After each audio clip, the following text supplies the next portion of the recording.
અમારી અમે ગોવર્ધન ચોકમાં રહીએ છીએ, આર્યમાન રેસિડેન્સી. અમારી માંગ એ જ છે કે અમારા બોરમાં ગટરનું પાણી ભરી જાય છે. આજે છેલ્લા 3 થી 4 વર્ષથી આ પ્રોબ્લેમ છે. અમારે વર્ષે 2 થી 3 વાર આ પ્રોબ્લેમ થાય છે.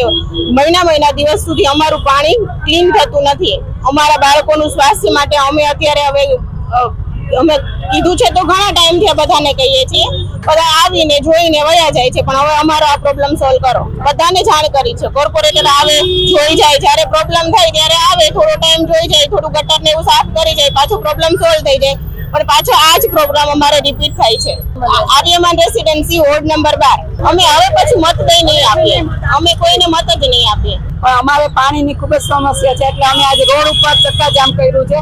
એનું કારણ છે કે આજે બોરનું પાણી છે એ બધું હાવ દૂષિત પાણી આવે છે અને કોઈ ઉપયોગમાં નથી લેવાતો. ને તમે હાથ બોલો ને તો હાથે તમારા બળવા માંડે છે અને ઝાડા ઉલટીના એટલા બધા કેસ થઈ ગયા છે કે એની વાત જવા દો. તો અમારે શું કરવું? અમે અવારનવાર કોર્પોરેશનને લેખિતમાં અરજી આપી છે અને અમે માંગણી કરી છે કે અમારું પાણી ચોખ્ખું થાય, છતાંય કોઈ ધ્યાન આપતું નથી. અને ગોવર્ધન ચોકમાં જે કુંડી ભરાણીઓ છે એ તો કોઈ સાફ જ નથી કરતા. તો અમારે શું કરવું? એટલે ચૂંટણી આ વખતે આવે છે, કોઈ અમારી આવું ન જોઈએ.